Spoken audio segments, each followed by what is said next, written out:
No ar, um programa que mostra, divulga e debate o terceiro setor, dando voz à solidariedade e construindo a cidadania. Observatório do Terceiro Setor, o olhar da cidadania, com Joel Scala. Olá, boa tarde, eu sou Joel Scala e começa agora mais um Observatório do Terceiro Setor, o olhar da cidadania. O trabalho voluntário e as doações aumentaram no Brasil. Em 2015, 77% da população fez algum tipo de doação, segundo o Instituto para o Desenvolvimento do Investimento Social, o IDES. A população tem se mobilizado mais pelas causas sociais, ajudando as pessoas carentes e em situação de risco. Para conversarmos esse assunto, nós trouxemos no programa de hoje a Andrea Hofpittel, que é jornalista, diretora de Comunicação e Relações Institucionais do IDES. Ela foi uma das coordenadoras da pesquisa Doação Brasil, que analisa o perfil do doador brasileiro. Boa tarde, Andrea, tudo bem? Boa tarde, Joel. Muito obrigada pelo convite, pela oportunidade de estar aqui no seu programa. André, o que revelou essa pesquisa que vocês fizeram? O que, de novo, ela mostra do perfil do brasileiro? Olha, eu acredito que a maior surpresa para todo mundo foi que existe, sim, uma cultura de doação no Brasil. Ao contrário do que nós pensávamos, e muita gente pensava que não era algo tão enraizado, o que se percebe é que se 77% da população brasileira fez algum tipo de doação no ano passado, isso não é um número irrisório. Você está deixando uma parte pequena da população que não faz doação. Então, isso foi uma grande surpresa, uma surpresa positiva. Agora, a gente que é desse setor fica se perguntando por que a gente não tinha essa percepção. Por que não era tão claro? E um dos indícios de por que não era tão claro surgiu na própria pesquisa. Eu não sei se você quer que eu fale agora ou deixe para daqui a pouquinho. Ao longo do programa a gente vai conversar sobre isso, sobre os indicadores da campanha, sobre se o brasileiro continua solidário. A gente tem aquela ideia de que o brasileiro é solidário, mas ele é realmente... pode-se aumentar o número de doadores? Vamos conversar ao longo do nosso programa. O nosso outro convidado é o Marcelo Abreu. Ele é gerente de marketing institucional da Coral Tintas Decorativas e líder do projeto Tudo de Cor. Boa tarde, Marcelo. Tudo bem? Boa tarde, Joel. Boa tarde, André. É um prazer estar com vocês aqui. Como é esse projeto Tudo de Cor? Bem, o projeto Tudo de Cor, ele coloca a missão da Coral em prática, que é levar cor para a vida das pessoas, né? E a gente já tem ele há 7 anos, né, incentivando as pessoas a pintarem lugares pelo Brasil, né? Ele acontece passando por 4 grandes etapas, né? A gente seleciona lugares pelo Brasil que mereçam ser revitalizados, a gente dialoga muito com a comunidade ao redor, a gente faz um treinamento incentivando voluntários a participarem, então por isso também doando o seu tempo para o projeto, né? E no final a gente celebra com uma grande entrega do local revitalizado. É o que a gente tem tentado fazer aqui no Observatório do Terceiro Setor, colorindo a vida das pessoas, a nossa... Ao meu lado, o Frank de Oliveira, que é jornalista do Observatório do Valverde. Oliveira Frank, é o xará, o grande xará. É verdade, é verdade. Frank Valverde, jornalista e integrante da equipe do Observatório do Terceiro Setor e colunista de cultura. Com esse frio, Frank, quais são as dicas de hoje? Hoje nós temos 2 dicas, uma que é Arquivo Ex Machina, que é uma exposição de fotos, e Cine Vista, que é um cinema ao ar livre. Apesar do frio, essa é a dica de hoje. Muito bem, muito bem. Participe do nosso programa enviando uma mensagem através do WhatsApp 11950771295. Repetindo, 11950771295 ou postando sua pergunta ou comentário em nossa página no facebook.com/Observatório 3 Setor. O programa está sendo transmitido ao vivo em nosso portal, observatório3setor.com.br, simultaneamente aqui na AltV e na Rádio Trianon AM 740, que eu mando um abraço aos nossos ouvintes da Rádio Trianon. Muito bem. André, agora vamos continuar falando um pouquinho mais dessa pesquisa. A gente sabe que, pela população brasileira, o número de doadores devia ser bem maior. Por que isso não acontece? Olha, eu diria que não é que o número deveria ser maior. Na verdade, não existe um número que deveria. Você tem alguns padrões de comportamento, né? Então, esse número de 77% da população é um valor significativo, como eu disse. O que a gente pode questionar é o volume da doação, a frequência, porque essa pesquisa, que se chama Pesquisa Doação Brasil, e os resultados estão disponíveis no site do IDES, ou seja, quem se interessar em pesquisar pode ir no site do IDES, que é www.ides.org.br. Os resultados da pesquisa estão lá. Então, pode-se questionar o valor ou a frequência, porque, como eu disse, a pesquisa cobre todo o ano de 2015. Então, qualquer pessoa que fez uma doação, mesmo que tenha sido uma só em 2015, ela conta como sendo um doador. Mas pelas projeções e estimativas que o Instituto Gallup fez da pesquisa, a doação, o valor médio de doação do brasileiro fica entre R$20 a R$40 por mês, ou seja, oscila entre R$240 e R$480 por ano. E isso é considerado alto, médio, baixo? O valor, se a gente comparar com outros países que têm uma cultura de doação mais forte, como, por exemplo, os Estados Unidos, o nosso montante é baixo, porque a projeção total nossa dá 13,7 bilhões de reais, a doação de indivíduos em 2015. Não estamos contando as doações de empresas, corporações, nada disso. Doações de indivíduo dá 13,7 bilhões de reais. Isso equivale a 0,23% do PIB. Quando você tem nos Estados Unidos, por exemplo, na média, o doador individual doa 1,4% do PIB. E na Inglaterra, doa 0,7% do PIB. Então, países em que você tem uma cultura de doação muito enraigada, o valor é substancialmente maior. Vamos fazer uma pesquisa aqui na mesa. Eu sou um doador. Eu dou para um projeto de crianças com câncer. Você é doador, Frank? Sim, agora não tanto de valores, mas de roupa, alimento, essas coisas. Ou voluntariado também é importante, né? Às vezes a pessoa não doa em espécie, mas trabalha. E você, Marcelo? Sim, também sou doador de roupas, tem sempre... E esse é o perfil que a Coral busca, né? Para que essas pessoas que já doam, que podem participar desse projeto, sim, colorindo a cidade e a vida. O que a gente procura, claro que incentivar as pessoas a pintarem e notarem que como aquilo pode fazer diferença na sua vida. A cor, a gente acredita que melhora a qualidade de vida das pessoas que vivem naquele local. A gente já conseguiu pintar, em 7 anos de projeto, mais de 8 mil imóveis e com 40 mil voluntários envolvidos. Esse são números desses últimos 7 anos. Então dá uma média de 5 voluntários para cada casa pintada, né? Cada imóvel pintado. Mas a ideia é exatamente essa. As pessoas doem um pouco do seu tempo, ajudem a preservar o local, notem que aquilo fez uma melhoria de qualidade de vida das pessoas que visitam, que frequentam o local e mantenham aquilo pintado, né? E claro que a gente está falando de mercado, a gente trabalha na área de marketing e as pessoas melhorando ou aumentando o seu hábito de consumo de tinta, a gente consegue aumentar o mercado de tinta, né?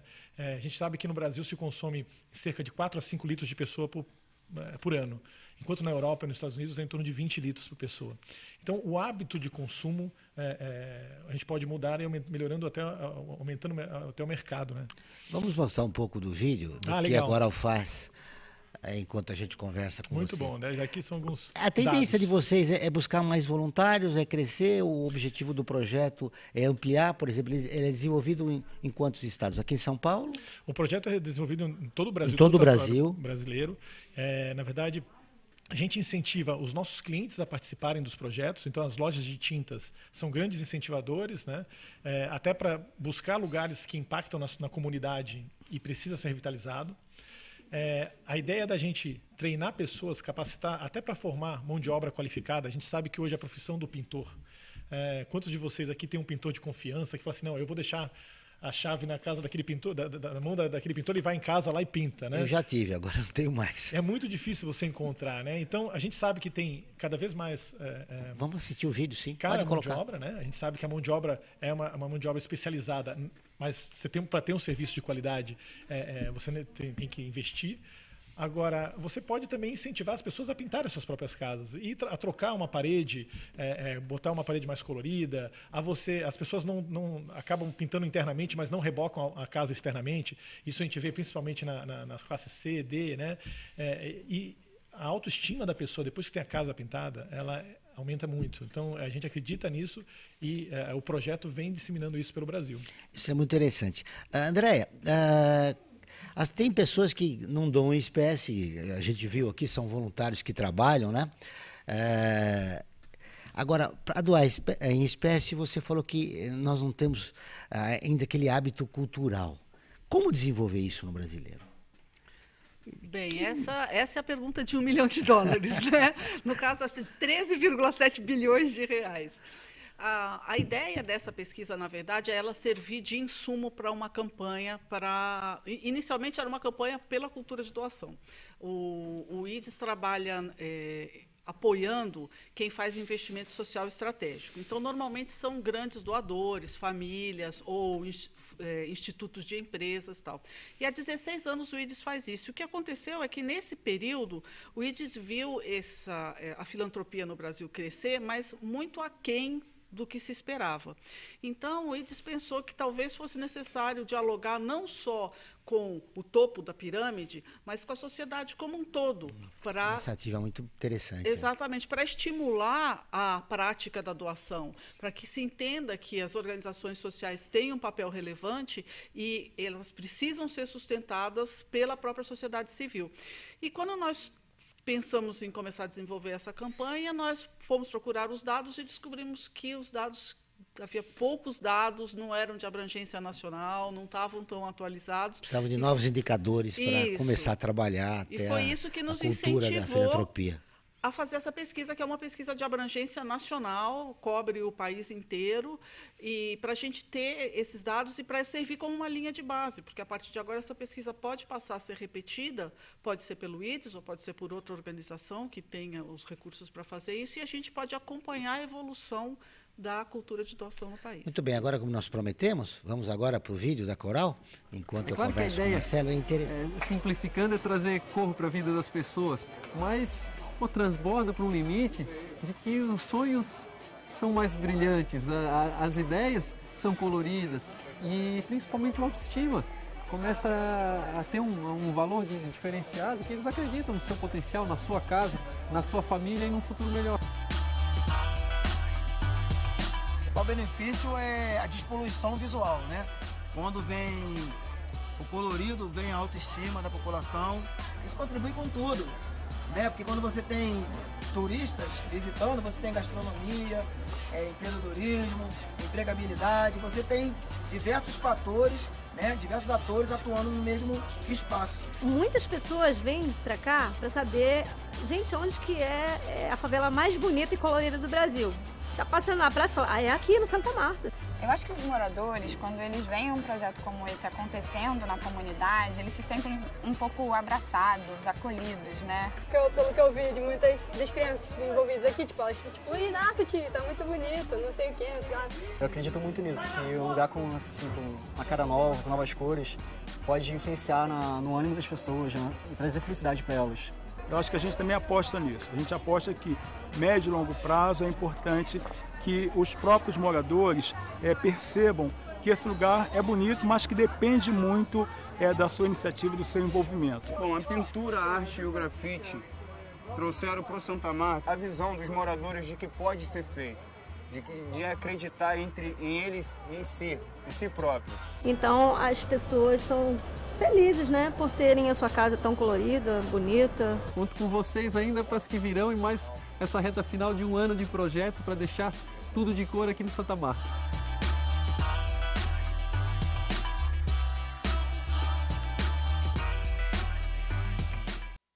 Marcelo, mudando a vida das pessoas. Você sabe que há alguns anos eu estava passeando ali em Buenos Aires, eu vi aquele bairro do Boca, todo colorido, pintado Caminito, ali. Né? A rua, aquela rua. Eu falei, nossa, isso não pode acontecer no nosso país. Aí a iniciativa de vocês é muito interessante.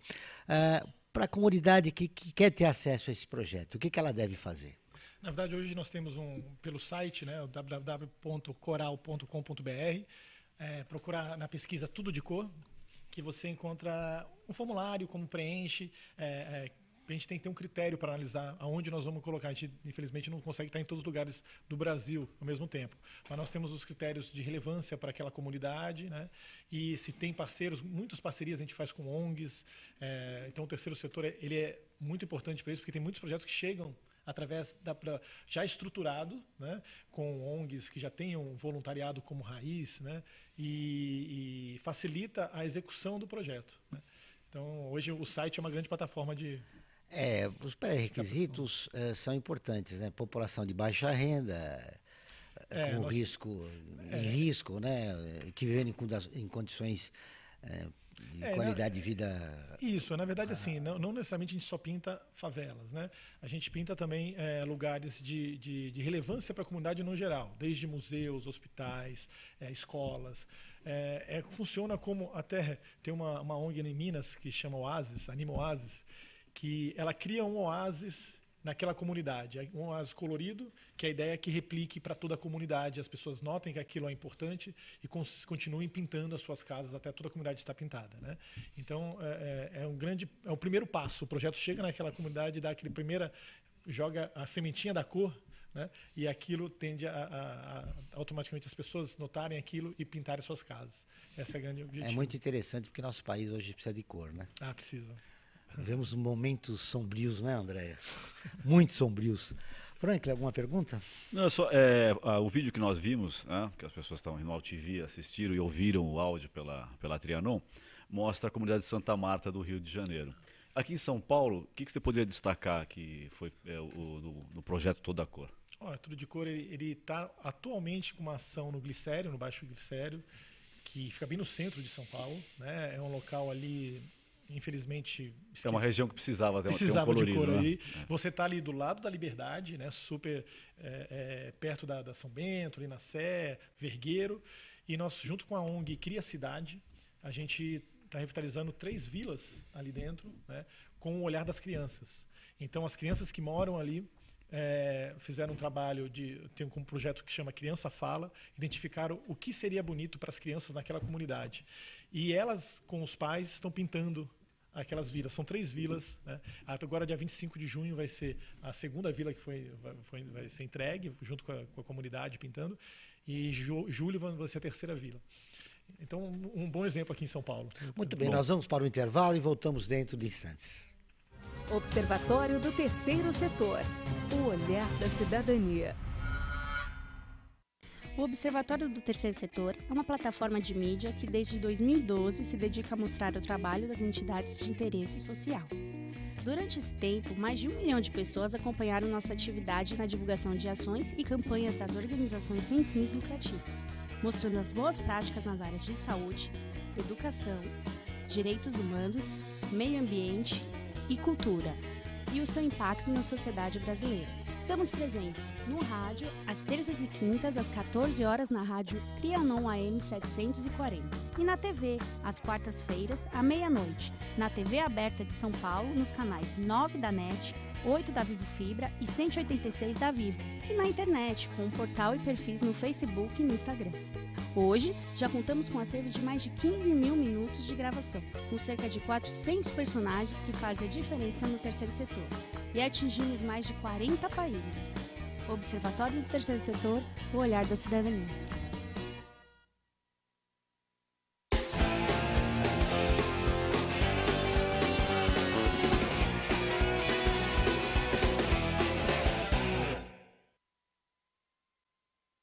A vida nos traz muitas conquistas, mostrando que todo conhecimento e esforço compensaram.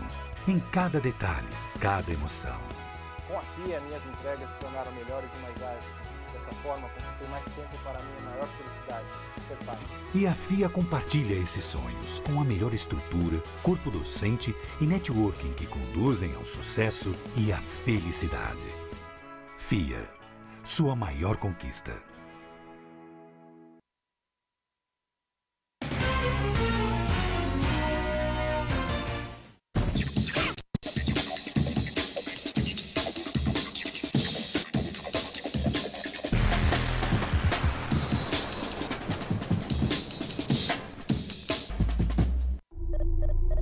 internacionalizar a economia afeta o seu emprego? Para onde vai o Brasil?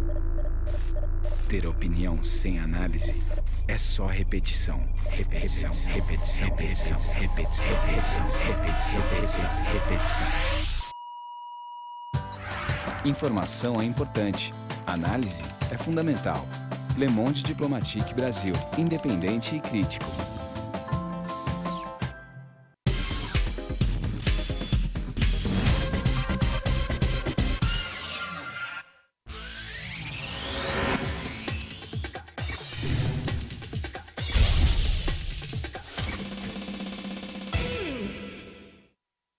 A FUNASP colabora com a USP nas relações entre fundações por meio de fóruns, simpósios, seminários, pesquisas e intercâmbio de informações, além do seu investimento na área social. Para melhores informações, entre no nosso site www.funasp.org.br. FUNASP, um marco entre o universo acadêmico e a sociedade.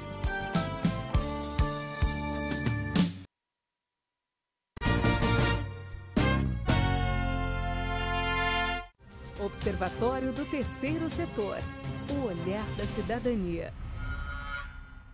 Estamos de volta com o Observatório do Terceiro Setor, o olhar da cidadania. Agora com a reportagem da Rádio ONU, nossa parceira de conteúdo, sobre os avanços nos direitos das pessoas com deficiência no Brasil. A Laura Gelbert, de Nova York, tem as informações.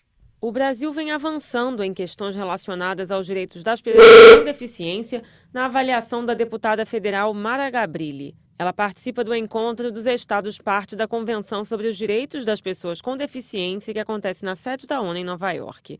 O acordo está completando 10 anos. Em entrevista à Rádio ONU, Mara Gabrilli falou sobre avanços e desafios do Brasil na área nesse período. Hoje a gente tem muitas secretarias municipais de pessoa com deficiência, secretarias estaduais, tem a Secretaria Nacional, coisa que há 10 anos atrás a gente ainda não tinha, e isso faz com que seja um tema na agenda das cidades. Mas tem outras questões que a gente tem muito ainda para avançar, principalmente no que diz respeito à infraestrutura urbana, ao transporte, à educação e à saúde. Para a deputada, de 10 anos para cá houve uma grande evolução na área de empregabilidade da pessoa com deficiência, embora ainda haja mais a avançar. Ela afirmou que pela lei de cotas ainda há 1 milhão de vagas remanescentes. Gabrilli falou também sobre a importância da Convenção para a Lei Brasileira de Inclusão. E a construção da Lei Brasileira de Inclusão, ela foi uma construção coletiva, porque ela ficou em consulta pública, então foi escrita pela sociedade. Isso dá uma chancela e uma legitimidade para a lei muito grande. Acho que é uma grande conquista e a gente deve muito à Convenção da ONU de 10 anos atrás, porque a Lei Brasileira de Inclusão ela é praticamente uma regulamentação da Convenção e agora em vigor no Brasil. Nessa quinta-feira, a deputada Mara Gabrilli participa de um evento paralelo ao encontro na sede da ONU sobre Jogos Paralímpicos como um motor para o desenvolvimento sustentável inclusivo. Da Rádio ONU em Nova York, Laura Gelbert.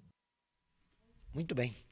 Agora, falando em cultura, com o jornalista Franklin Valverde. E aí, Franklin, antes das informações... Nós temos, hoje eu trouxe 2 dicas sobre cultura. Uma sobre fotografia, uma exposição fotográfica, e outra sobre cinema.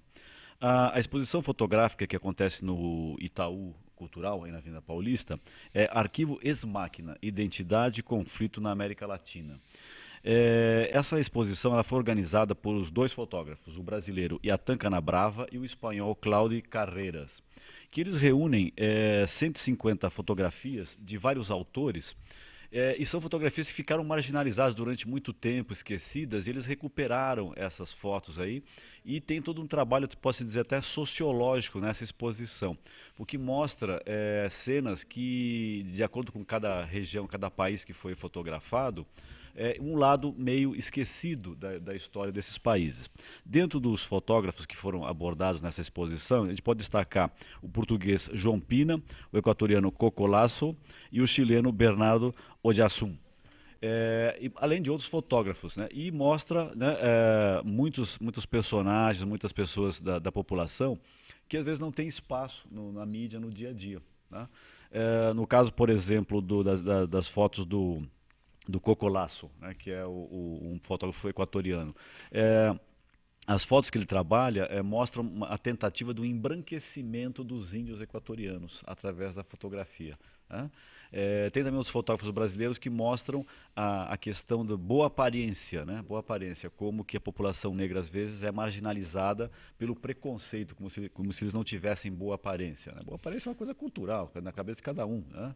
A boa aparência não está na cor da pele. É verdade. Não é por aí. E com o tempo, a tendência dessa raça era perder a identidade, né? Sim, né? E acho que isso é uma coisa, esse tipo de exposição, né, mostra os absurdos que foram cometidos historicamente e serve, claro, para você recuperar a identidade das imperdível. Vamos repetir aonde vai acontecer. Arquivo Ex Machina, Identidade e Conflito na América Latina, no Itaú Cultural, que fica na Avenida Paulista 149. E também tem uma outra dica rapidinha, que é sobre o Cine Vista, que é a versão brasileira de um projeto que acontece já na Suíça, na Austrália e nos Estados Unidos, especificamente em Nova York, que é a projeção de cinema ao ar livre. Claro, se estiver chovendo, por exemplo, como hoje, né, essa iniciativa do JK Iguatemi, né, vai ser coberto, né? Choveu, tem cobertura, né? Ao ar livre, mas tiver esse cuidado de ter essa cobertura. Não é chuva, é o frio, né? O frio, né? Mas enfim, tem umas espreguiçadeiras, né? Quem está aqui pela AltV viu a imagem, tem as espreguiçadeiras, né? Tem também almofadas para as crianças, enfim. É uma forma diferente, né, de você assistir um cinema. Hoje, para quem tiver interesse, vai ser exibido às 18 horas o Hotel Transilvânia, às 20 a Grande Aposta e às 22h40 o filme Star Wars, O Despertar da Força. Isso aí é bom para garotada, né? Mais informações é só entrar no site do JK Iguatemi. Eu espero que eles repitam isso no verão, né? Seria melhor. De outubro, aí seria mais adequado. Com certeza ia lotar. Estava esperando o veranico, né? Que não veio, né? Muito bem, agora vamos com as perguntas dos nossos ouvintes e dos internautas. O Carlos Eduardo de Itapevi. Obrigado, Carlos, pela sua participação. Marcelo, qual é o projeto da Coral Filantrópico que você participou que te mais comoveu? Que mais tocou em você? Você falou de que vocês estão em todo o país, citou lá a Santa Marta no Rio de Janeiro, depois começou aqui no Glicério, enfim. Outros projetos que você... Alguns marcaram, assim, acho que o primeiro... o que nós fizemos no Bexiga, que a gente pintou a Rua Conselheiro Carrão, entre ali a 13 de Maio e a Rui Barbosa, né? Pintamos 20 casas ali. Mas foram 5 meses de projeto muito intenso. Foi o primeiro projeto, em 2009. Acho que ali foi um grande marco, até para entender o que ia ser o projeto, né? Depois dali, nós pintamos o Pelourinho também, que foi uma coisa extraordinária, junto com a ONG Olodum, com o Carlinhos Brau, foi o nosso padrinho lá, ele esteve lá junto com a gente pintando. Teve um especial aqui, que quando vocês falaram, teve a matéria sobre pessoas com deficiência, né? Em 2014, nós pintamos a APAI, na Vila Mariana, em São Paulo, junto com pessoas com deficiência, no dia 3 de dezembro, que é comemorado o Dia Internacional da Pessoa com Deficiência. Então, e nós tivemos muitos voluntários, né, que a PAI mesmo já incentiva esse trabalho lá. E o meu diretor, meu ex-diretor, na verdade, de marketing, tinha uma filha com deficiência, que era Down. E foi muito emocionante também, sabe? Você vê aquelas pessoas colocando a mão na massa do jeito que conseguiam e a importância da cor naquela vida daquelas pessoas. Acho que foram uns 3 assim que eu pude citar, mas eu ficaria aqui até o final do dia falando de projetos que me emocionaram. Muito bem. A Thalita Alves, de Boiçucanga, tá frio aí? Boiçucanga é lindo ali no litoral norte. Qual é a região que mais doa no Brasil? Ô, Andréia? Religião. Religião? Religião. A religião, você sabe que eu vi religião, mas eu fiquei em dúvida, eu falei região, mas ela quer saber religião. Você tem esses dados? Sim, temos. Sim. Então vamos lá. Da região e da religião. Eu ampliei a pergunta de você, viu, minha jovem? Então, de Boiçucanga. Começando pelo que ela realmente perguntou, que é a religião, né? Eu tenho até 2 respostas. A primeira, a religião em que há o maior percentual de doadores é a religião espírita. 81% dos espíritas doam dinheiro para organizações sociais. Não quer dizer que, se você pegar o conjunto dos doadores no Brasil, o maior número deles é espírita, porque no Brasil a maior quantidade da população é católica. É católica. Então, você tem quase metade dos doadores brasileiros são católicos. Mas a religião que surgiu como sendo, dentro daquele grupo, apesar de ser um grupo pequeno na população brasileira, eu acho que é cerca de 8% da população brasileira que se declara espírita, né? Dentro desse, 81% faz doações. Então, e a gente percebeu também que o fato de ter religião tem uma influência muito grande. Você tem, enquanto quem não tem religião, na população que não tem nenhuma religião, o percentual de doadores é de 35%, a média do Brasil de doadores para organizações sociais é de 46%. Então, você vê uma diferença. O ateu é mais cético, é uma pessoa mais dura, que não se envolve com essa questão da solidariedade? Não ousaria dizer que é uma pessoa mais dura ou uma pessoa mais cética. Eu acredito que, de fato, de um modo geral, as religiões pregam a caridade, né? Então, se você faz parte, pratica de um grupo que tem entre os seus valores a caridade, é natural que você seja mais afeito ou mais sensível a esse apelo desse grupo. Mas não deixa de ser surpreendente os espíritas, né, doarem mais. Eu pensei que eram os pentecostais, né? Mas eles já doam para a igreja também, né? Então, tem essa, né? Isso é uma coisa importante para destacar. Quando a gente fala doar para uma organização social, não estamos considerando dízimos, não estamos considerando esmolas, não estamos considerando doações para parentes ou amigos. Então, quando falamos doar para organizações sociais, é para organizações sociais mesmo. Portanto, quando a gente fala das doações entre as religiões, nós não estamos considerando o dízimo, porque o que a gente tentou delinear é aquele doador que doa com um intuito realmente de transformação social. E a gente compreende que quem doa o dízimo, ele doa para manter aquela igreja funcionando. Então, não é uma transformação social, é uma entidade que ele quer que continue funcionando, portanto, ele contribui. O que faz sentido para ele, né? Sim. A Laura Maier, de Higienópolis, parabéns pelo programa e aos convidados pelos seus trabalhos. Marcelo, você teve alguma dificuldade em fazer seu projeto em morros liderados por traficantes? Olha, esse é um requisito que a gente toma muito cuidado para levar o projeto, né? Porque ele tem que ter... O projeto, eu não posso ter risco para quem vai participar do projeto, né? No Santa Marta foi o primeiro projeto que nós fizemos em comunidades e foi a primeira favela pacificada no Rio de Janeiro. Então, nós colocamos como base você ter essa porta, essa segurança para você praticar o projeto, para levar voluntários, até mesmo funcionários nossos, porque o endomarketing, o engajamento das pessoas que trabalham dentro da Coral hoje aumentou muito e querer participar dessa ação.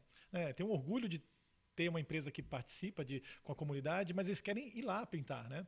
E a gente só pode levar em lugares que tenham segurança.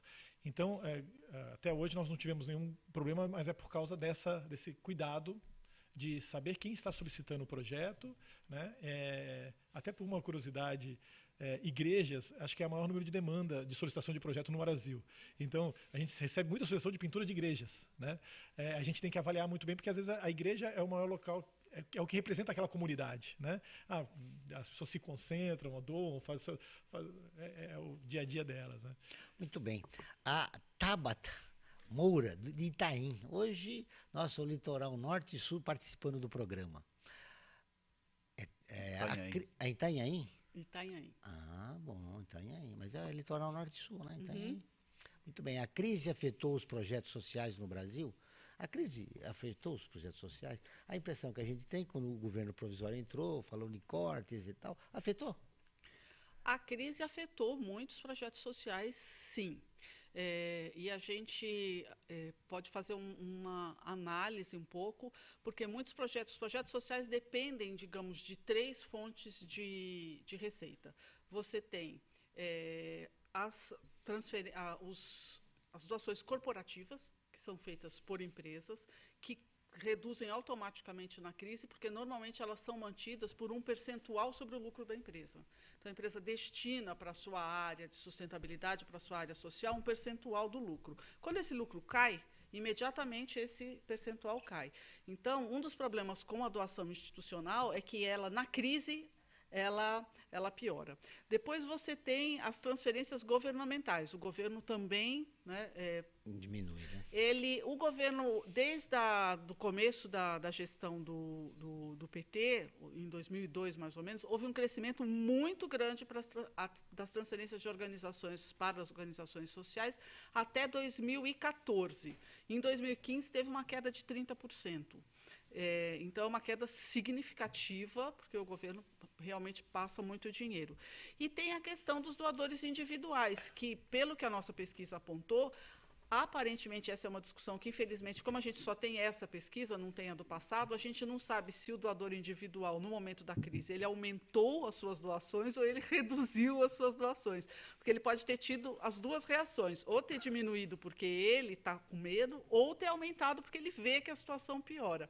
Mas, de um modo geral, a gente sabe, por essas duas outras fontes, tanto o financiamento que vem das corporações como o do governo, que sim, os projetos sociais sofreram e sofrem muito. Sua opinião, Marcelo? Pelo que eu noto no setor em si, eu acredito que tenha afetado sim. Especificamente na Coral, nós não diminuímos, né? Nós mantivemos o que vem sendo investido nos últimos anos. Mas eu acredito que, como está muito atrelado ao lucro, né, com certeza outras empresas devem ter diminuído o investimento e, naturalmente, afetado os projetos sociais, né? Vamos para um breve intervalo e voltamos dentro de instantes. Observatório do Terceiro Setor. O olhar da cidadania. O Observatório do Terceiro Setor é uma plataforma de mídia que desde 2012 se dedica a mostrar o trabalho das entidades de interesse social. Durante esse tempo, mais de 1 milhão de pessoas acompanharam nossa atividade na divulgação de ações e campanhas das organizações sem fins lucrativos, mostrando as boas práticas nas áreas de saúde, educação, direitos humanos, meio ambiente e cultura, e o seu impacto na sociedade brasileira. Estamos presentes no rádio, às terças e quintas, às 14 horas, na rádio Trianon AM 740. E na TV, às quartas-feiras, à meia-noite, na TV aberta de São Paulo, nos canais 9 da NET, 8 da Vivo Fibra e 186 da Vivo. E na internet, com um portal e perfis no Facebook e no Instagram. Hoje, já contamos com um acervo de mais de 15 mil minutos de gravação, com cerca de 400 personagens que fazem a diferença no terceiro setor. E atingimos mais de 40 países. Observatório do Terceiro Setor, o olhar da cidadania.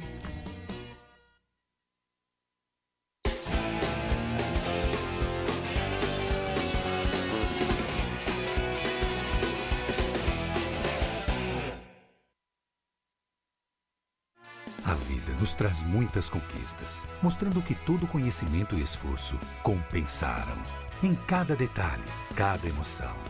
Com a FIA, minhas entregas se tornaram melhores e mais ágeis. Dessa forma, conquistei mais tempo para a minha maior felicidade, ser pai. E a FIA compartilha esses sonhos com a melhor estrutura, corpo docente e networking que conduzem ao sucesso e à felicidade. FIA, sua maior conquista.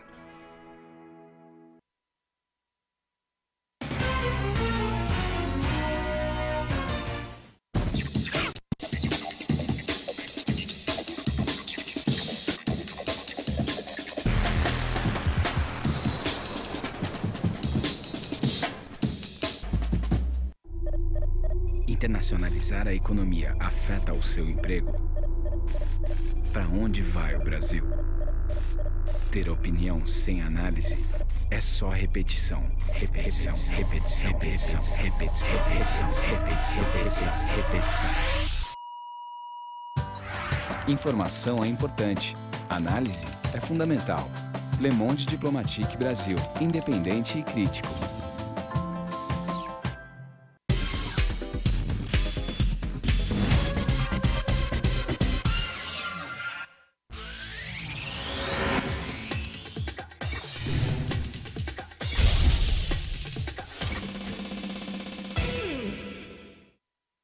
A FUNASP colabora com a USP nas relações entre fundações por meio de fóruns, simpósios, seminários, pesquisas e intercâmbio de informações, além do seu investimento na área social. Para melhores informações, entre no nosso site www.funasp.org.br. FUNASP, um marco entre o universo acadêmico e a sociedade.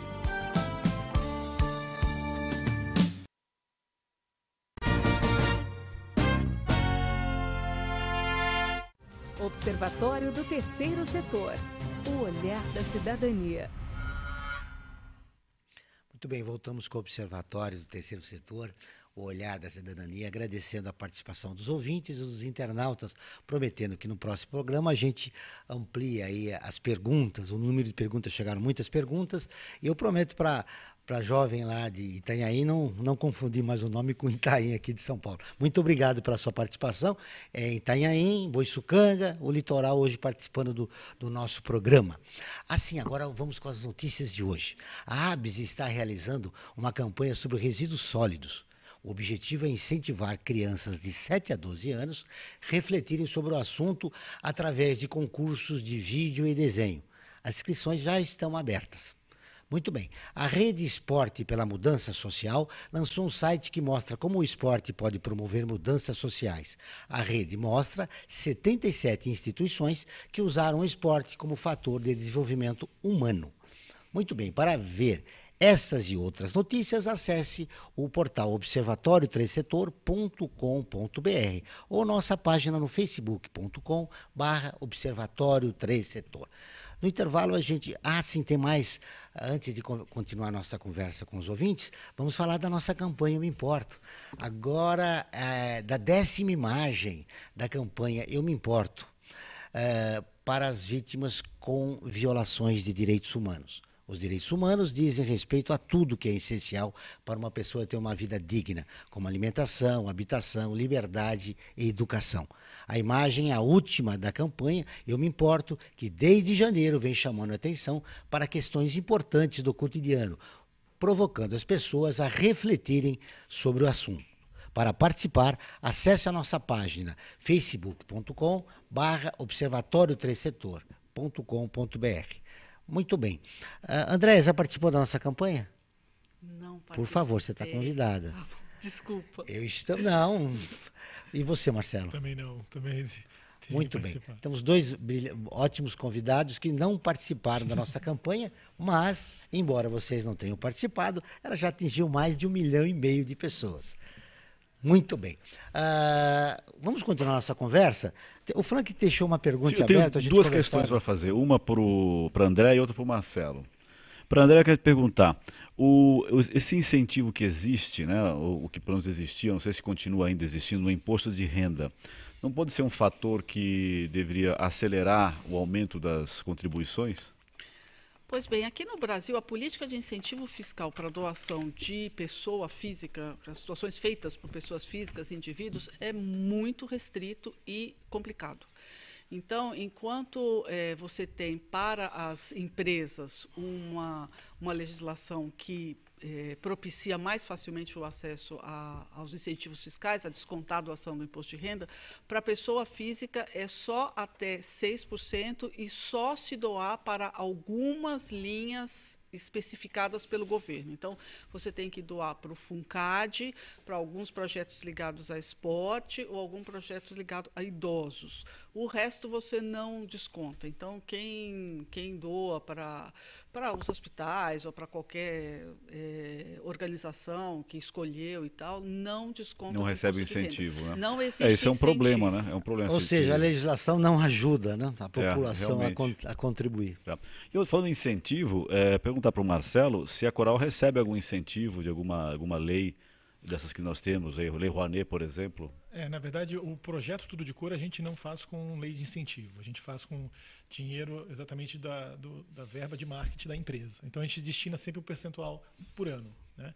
Até porque, como a Coral faz parte do grupo AkzoNobel, né, de tintas, todos os impostos são recolhidos pela grande corporação da Akzo, né, e aí são feitos outros projetos com esse investimento. Mas o projeto Tudo de Cor, não. Bancado exclusivamente pelo setor de marketing da empresa. Sim, setor de marketing, e o que a gente investe é tempo e tinta. Então, assim, é muito tempo para negociar com as comunidades e tinta. Já foram mais de 770 mil litros de tinta em 7 anos. Né? Vocês pintam só a fachada ou os interiores também? A gente prioriza as fachadas, até porque a gente quer que as pessoas beneficiadas sejam toda a comunidade. Porque se a gente começa a pintar só a parte interna, só o morador daquela casa vai ser beneficiado. Perfeito. Né? Então a gente procura que toda a comunidade note o impacto da cor. Nós sempre pintar 20 casas, as 20 fachadas das casas, todo mundo que passa naquela rua vai ser beneficiado, né? Perfeito. Muito bem. O que nós devemos fazer para estimular o não doador, André? Você perguntou já para mim, né, como fazer para as pessoas doarem mais. Então, a nossa pesquisa também se preocupou em retratar os hábitos e as motivações do não doador, ou seja, não só de quem doa, mas também quem não doa, por que não doa e se estaria disposto a mudar de opinião. Então, dos não doadores, 1/3 diz que estaria disposto a se transformar num doador. Todos eles alegam, entre os motivos de não doar ou porque o que os faria voltar a doar, a questão de ter mais dinheiro para doar. Eu doaria, né? Ou eu deixei de doar porque eu não tenho tanto dinheiro. Mas algumas coisas surgem repetidas vezes no segundo lugar. E uma que nos chamou muita atenção é a questão da confiança na organização que pede. Então, muita gente, alguns que doaram e deixaram de doar, dizem que deixaram de confiar nas organizações, e alguns que nunca doaram dizem que não o fazem porque não confiam nas organizações. Então, apesar de que eu considero, como você falou, o país está passando por tempos sombrios, em que há uma crise de confiança nas instituições em geral, né? Nós vemos escândalos envolvendo todas as instituições, e o terceiro setor também tem uma parcela, mas até uma parcela menor do que governo e empresas nesses escândalos, mas eu acho que nós temos que talvez fazer a nossa lição de casa em como comunicar a aplicação do dinheiro que é doado e mostrar os resultados de forma mais eficiente para que o doador sinta confiança de que o dinheiro dele está chegando em quem precisa mesmo. Isso é interessante, né? Essa coisa, não confiar. Hoje nós já temos, a partir de janeiro deste ano, um marco regulatório, né, para instituições de interesse social aqui no Brasil, que são 290 mil instituições que existem em todo o país. E também a pessoa que não se sente motivada porque não confia, porque acompanhou o noticiário na imprensa, né? 90% das entidades de interesse social no país, elas cumprem aquilo que elas afirmaram que iriam fazer. Então, uma pequena margem, mas essa comunicação das que não cumpriram é que contamina o ambiente. É realmente, como você disse, a gente tem que vencer a batalha do desafio da comunicação, né? E é curioso porque normalmente aquelas que pedem não são as que se beneficiam de sistemas ilícitos ou algo assim, porque essas não precisam bater na porta de um e outro e ficar pedindo. Está aí o Observatório do Terceiro Setor, que é uma mídia segmentada, que você acompanhando o nosso trabalho, você pode ver quais são as entidades que realmente desenvolvem projetos sociais com relevância aqui no nosso país. E também, se você quer começar a doar, comece a doar na sua comunidade, no seu bairro, onde você sabe quem são as pessoas que estão tocando aquele projeto, seja para criança, idoso, adolescente, enfim. Começando na própria comunidade, você terá com uma maneira de olhar, ter mais confiança e até participar do projeto como voluntário, não é, Frank? É verdade. O que mais pesa, né, é nós verificarmos que as notícias boas às vezes não encontram espaço, né? Não encontram eco na mídia. O caso aqui do Observatório, sim, né? O que é positivo é divulgado também. E acho que a mídia devia ter esse papel também, de divulgar aquilo que é positivo, não só o que é negativo, né? Está aí fazendo com o projeto da Coral. Como é que surgiu essa ideia? Olha, essa ideia surgiu em 2008, né? No final de 2008, para a execução em 2009. Foi quando a gente estava passando por um momento de aquisição. A AkzoNobel comprou a Tintas Coral aqui no Brasil e foi definida a missão da empresa, a reestruturação total. E quando foi definida a missão da empresa, que é levar cor para a vida das pessoas, a gente acha legal, todas as entidades têm lá a missão da empresa na parede, né? Um quadrinho, levar cor para a vida das pessoas. Mas a gente falou, como a gente vai colocar isso em prática? A gente falou, isso tem que sair do quadro e ir para a comunidade. Aí criamos o projeto. Então ele vem evoluindo, não existe um projeto igual ao outro, já foram mais de 1.600 projetos, né? Mais de 40 mil voluntários, mais de 8 mil casas pintadas, e você encontra pessoas, como projetos são feitos de pessoas, fazer um projeto em Porto Alegre é totalmente diferente de fazer um projeto em Fortaleza, né? São climas diferentes, então existe 1.600 formas de fazer o projeto, descobri. E o próximo projeto vai ser 1.601. Muito bom. Olha, estamos quase no encerramento do programa. Eu quero agradecer a você, André, você, Marcelo, o Frank, que normalmente todas as terças-feiras faz o programa comigo. Mais alguma coisa, Frank, para a gente fechar? Não, acho que eu estou vendo aqui, né? O poema que você tem para declamar hoje tem muito a ver. Um abraço a você, André. Obrigado pela sua participação. Obrigado, Marcelo. Obrigado. O poema é a doação. Faça valer a sua existência, será notada a sua ausência. Não desvirtue o propósito pelo qual estamos aqui. Aquele motivo óbvio não és tão mau que não possa ser bom. Não és tão pobre que não possas dar. É uma questão de esforço. Não precisa alvoroço, é só reforçar.